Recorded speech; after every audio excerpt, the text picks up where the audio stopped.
जय हिंद। आज 26 जनवरी गणतंत्र दिवस है, जिसको आज पूरा देश त्यौहार के रूप में मना रहा है।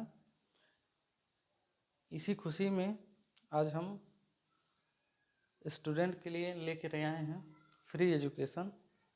इसको हम पढ़ाएंगे, आप लोग का 1 भी रुपया चार्ज नहीं लगेगा। और मेरा यूट्यूब पर चैनल है BNGKP रिसर्च करके, और मेरे चैनल को सब्सक्राइब कर लीजिए और बेल आइकन का घंटी बजा दीजिए, ताकि हम जब भी क्लास दें तो आप लोग को उसका नोटिफिकेशन चला जाए और आप लोग उसको देख लें। तो आइए शुरू करते हैं। बायोलॉजी।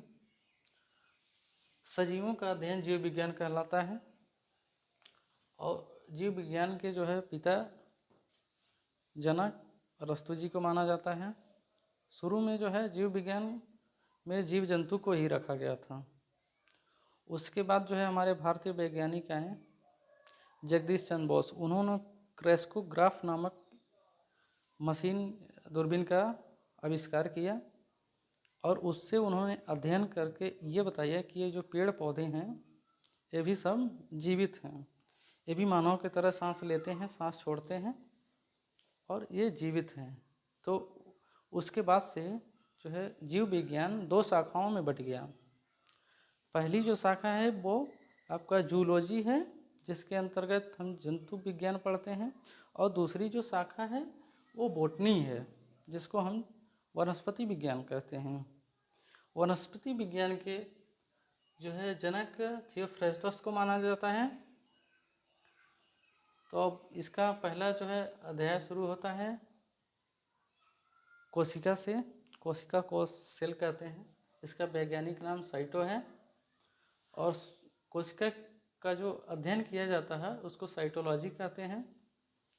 सर्वप्रथम कोशिका की खोज 1665 ईस्वी में रॉबर्ट हुक नामक वैज्ञानिक ने किया था, किंतु इन्होंने मृत कोशिका की खोज किया था, अतः इन्हें फादर ऑफ साइटोलॉजी कहते हैं। अब इसको याद कैसे रखेंगे आप लोग?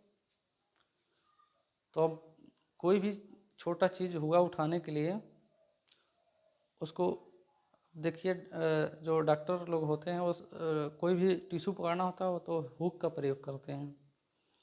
तो इसीलिए याद रखिएगा कि कोई भी छोटा चीज़ पकड़ने के लिए हुक का प्रयोग किया जाता है। तो इससे हो गया कि मैंने कोशिका का जो खोज किए थे वो रॉबर्ट हुक नामक वैज्ञानिक ने किया था, ऐसे याद कर लेंगे। अब उसके बाद देखेंगे कि जीवित कोशिका की खोज 1674 ईस्वी में एंटोनी वान ल्यूवेनहॉक नामक वैज्ञानिक ने किया था, अतः इन्हें फादर ऑफ बैक्टीरियोलॉजी कहते हैं। अब इन्होंने तो कोशिका खोज दिया, अब लोगों ने पूछा इसका करना क्या है। उसके बाद बहुत सारा अध्ययन हुआ, और अध्ययन के बाद स्लाइडन एंड स्वान नामक एक वैज्ञानिक आए, उन्होंने कोशिका सिद्धांत दिया और बताया कि ये जो शरीर है ये छोटी छोटी कोशिकाओं से मिलकर बना है। कई सारी कोशिकाओं को मिला करके ऊतक बनता है, और कई सारी ऊतकों को मिला करके अंग बनता है, और सभी अंगों को जोड़ देंगे तो शरीर का निर्माण हो जाता है। अब उसके बाद जो है रॉबर्ट ब्राउन नामक वैज्ञानिक आए, उन्होंने कोशिका के अंदर केंद्रक की खोज की। देखेंगे कि पूरे पृथ्वी पर सबसे छोटी जो कोशिका होती है वो माइक्रोप्लाज्मा की होती है, और सबसे जो बड़ी कोशिका होती है वो शुतुरमुर्ग के अंडे की होती है।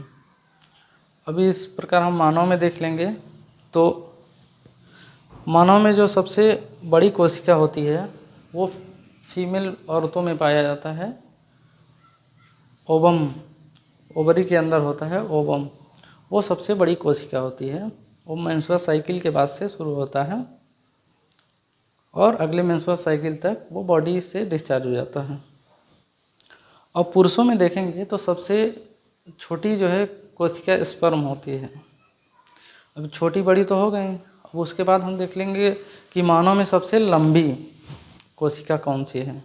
तो सबसे लंबी जो कोशिका होती है वो ब्रेन की होती है, जिसको हम लोग न्यूरॉन कहते हैं। इसीलिए देखते होंगे कि आप लोग ये जो ब्रेन के डॉक्टर लोग होते हैं उनको न्यूरोलॉजिस्ट कहते हैं। ये सब देख लीजिए। अब इसमें देखा जाएगा कि सबसे अधिक कोशिका विभाजन कहाँ पे होता है। तो सबसे अधिक जो है कोशिका विभाजन जो है हमारे लीवर में होता है, जो दाहिने साइड में होता है। और सबसे कम यानी न के बराबर कोशिका विभाजन आपके ब्रेन में न्यूरॉन की होती है। इसलिए जो है देखा जाता है कि अगर जो ब्रेन में चोट लग जाए तो ऑन द स्पॉट आदमी का डेथ हो जाता है।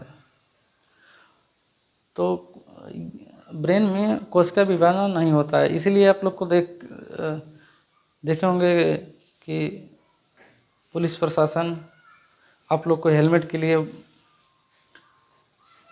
प्रेरित करती होगी कि आप लोग हेलमेट पहन के गाड़ी चलाइए, क्योंकि सरकार को पता है कि जो है सर में चोट लगने से आदमी की मृत्यु हो जाती है।